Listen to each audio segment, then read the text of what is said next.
Buenos amigas y amigos, llegó el momento, me llegó el momento de brindar con nuestros invitados especiales. Llegó la hora del brindis con los productos de Rica. El pera, lo que le gusta aquí al profesor Cándido Mercedes, un sabroso jugo de pera, porque este es un jugo que precisamente en el momento de pandemia tiene todas las vitaminas, sobre todo la vitamina C, que es lo que se necesita en este momento para combatir todos esos bichos raros que andan por ahí acabando con la gente.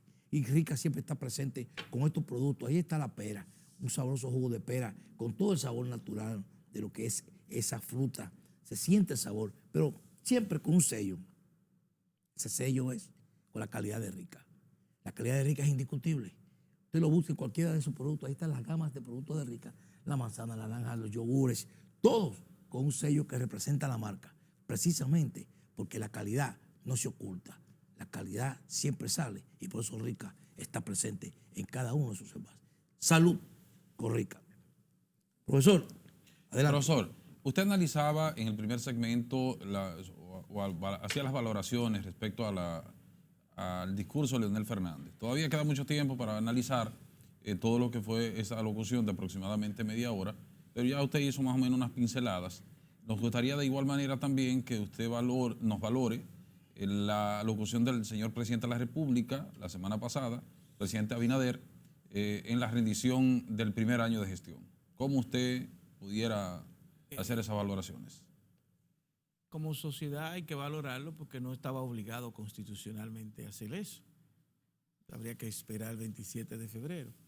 Pero estamos hablando que estamos en presencia. 2020 fue un año atípico en todos los sentidos y esa simbología es muy importante. Pero fíjense, yo le decía, el gran desafío era el problema de la pandemia, de la salud.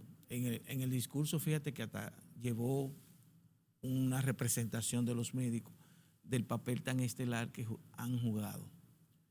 El problema del Ministerio Público, eso nunca se había visto en República Dominicana.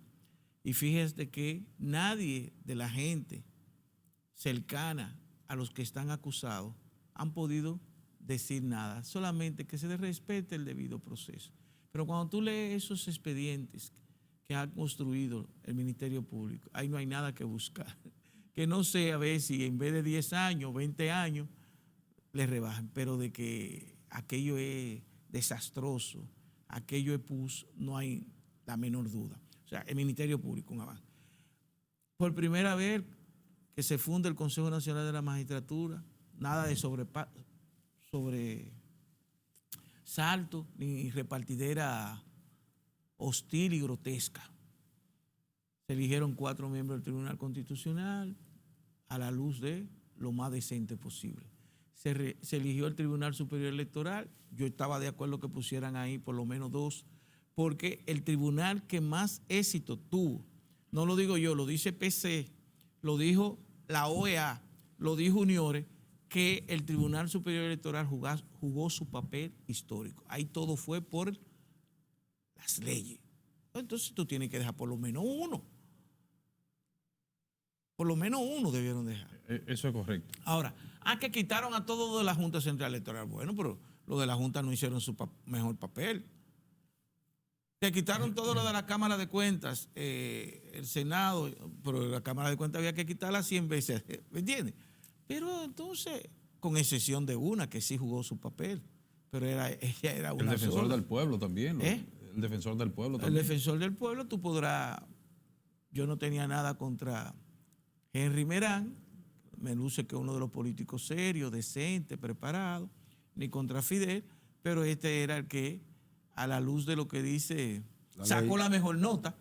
Sí, fue sobresaliente. Fue el más sobresaliente y encima de eso nadie lo puede ubicar en un partido político, militante. Y Henry Merán es militante activo de la Fuerza del Pueblo. Entonces, pandemia, recuperación de la economía. Nadie esperaba que el turismo se iba a recuperar tan pronto. El Consejo Nacional de la Magistratura jugando su papel sin sobresalto. Eso es bueno. ¿Ves? En medio de una crisis, aumento salarial ¿a quién? A los médicos. Aumento a 50,000 pesos las pensiones. tú veías médicos de 70, 90 años trabajando porque la pensión era de 18,000 pesos y no le cubría el seguro. O sea, si lo mandaban para una FP, ahí era la del... ¿Me entiende? Entonces, en medio de una crisis, asumir ese aumento significativo es elocuente. Aumento a la policía. Que no le aumentaron los $500, como él dijo, pero ¿y cuántos años que tiene Abinader en el Palacio? Uno. ¿Uno y en medio de qué? De crisis, pandemia. Y crisis económica. O sea, ¿va entendiendo? Entonces, pero insisto, todo lo que el ser humano hace se puede mejorar. Ahora, lo de la reforma. República Dominicana, hemos crecido, todo, pero cuando tú te pones a ver con relación a lo que ha pasado con Chile, Uruguay, Costa Rica, que es más o menos parecido a nosotros. Fíjate que la esperanza de vida nacer de Costa Rica está en 78, 80 años. La economía de ellos no crece tanto como la nuestra. Sin embargo, allá están mejores que nosotros, Costa Rica, y con una deuda más alta que la de nosotros. Entonces, no tiene la mortalidad materna que tenemos nosotros, ni la mortalidad infantil, ni que en República Dominicana en el siglo XXI tengamos 62% de gente que no tiene agua en su casa, que es un indicador de desarrollo humano. ¿Ve? Entonces, esa reforma como el agua contaminada produce 25 enfermedades. El agua potable que no es potable. Aquí hasta el más pobre de los pobres compra el agua. Hay que hacer una revolución. Aquí hay que hacer una revolución en términos de salud. Señores, estamos diciendo que República Dominicana lo que está invirtiendo es 1.8 en salud hasta los otros días. Y en la región es 4.5.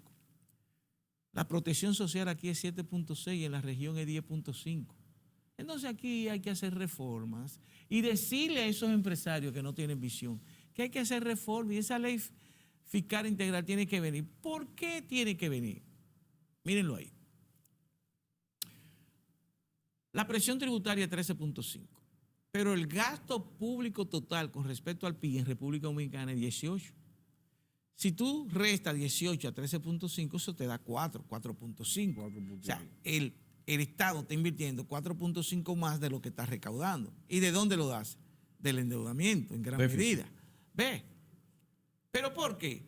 Porque los actores estratégicos, entiéndase el empresariado, el poder fáctico, no tiene visión.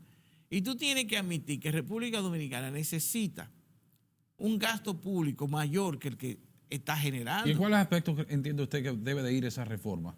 Esa reforma tiene que medularmente ir al patrimonio, a las propiedades inmobiliarias, a la riqueza. ¿Y por qué? Cuando tú miras la composición de los ingresos tributarios, te das cuenta que el 67% es ITEVI. No riqueza. Es ITEVI. Pero tú te das cuenta, porque aquí lo que tenemos que desarrollar es la cultura de la civilidad.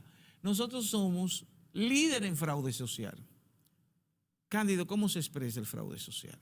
Ya le decía yo, creo, en este programa, somos de los que más falsificamos cigarrillos, ron, tabaco, medicina.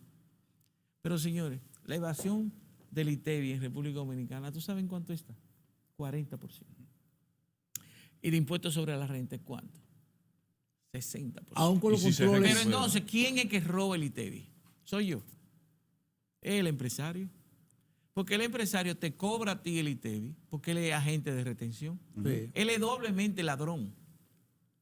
Entonces, en República Dominicana hay que hacer una revolución. Entonces, los empresarios creen que como tienen 60 años, siempre así la sociedad y así vamos creciendo chin a chin y el chin de derrame, cree que esto va a ser así. América Latina no va a seguir siendo así. Miren el escenario mundial.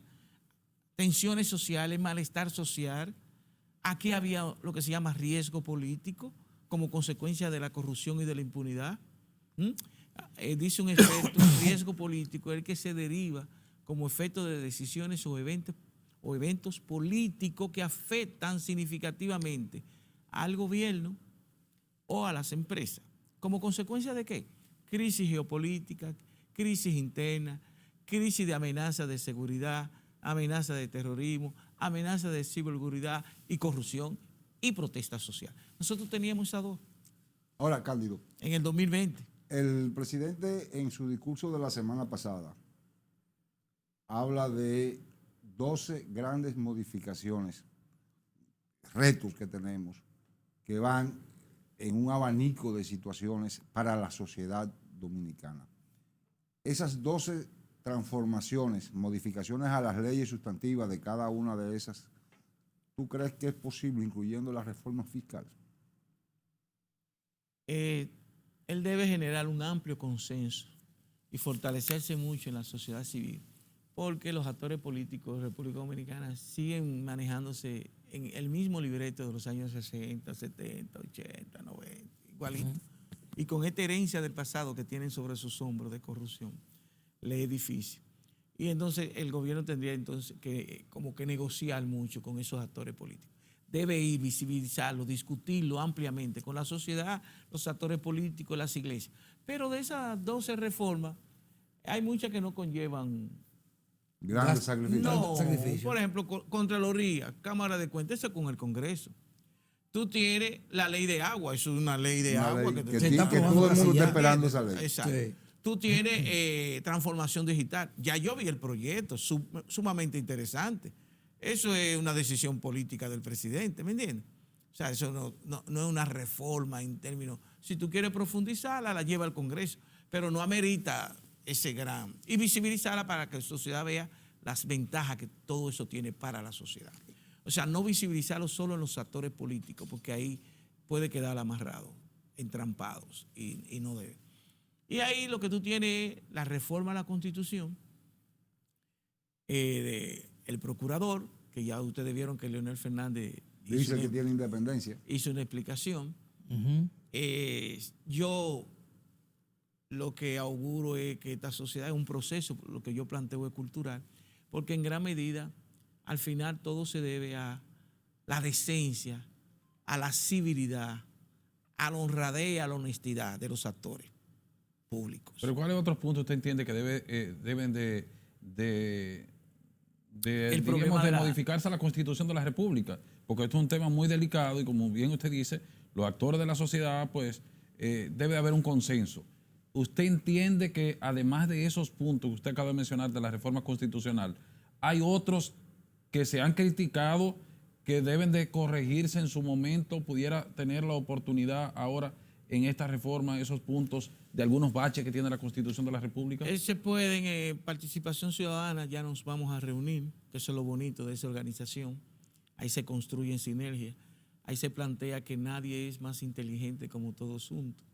Y ya nos vamos a dividir por áreas. Por ejemplo, en materia, si vamos a introducir la figura del fiscal anticorrupción, Que sería muy interesante. si se puede introducir la figura de la justicia global que controle incluso la parte del Consejo Nacional de la Magistratura. Hay mucho por hacer. Pero acuérdense que en toda reforma, siempre que se va a hacer, hay que decir cuáles aspectos de esa Constitución Así es. que se van a modificar. ¿Ves? O sea, pero yo te insisto, si mañana tú pones mañana se quita que el presidente que nombra al procurador, suponte, y que es el Consejo Nacional de la Magistratura. ¿Acaso Leonel no eligió su Suprema Corte de Justicia? Porque aquí el Poder Ejecutivo tiene un peso demasiado grande. Fíjate que el Congreso, definido hipotéticamente, no teóricamente, como dice la gente, el Congreso es el primer poder del Estado. Y es verdad, en la práctica. No. Así es. Vamos a irnos a nuestra segunda pausa comercial, que aquí sí hay verdad en cada uno de estos compromisos comerciales que tenemos nosotros. Vamos arriba y regresamos.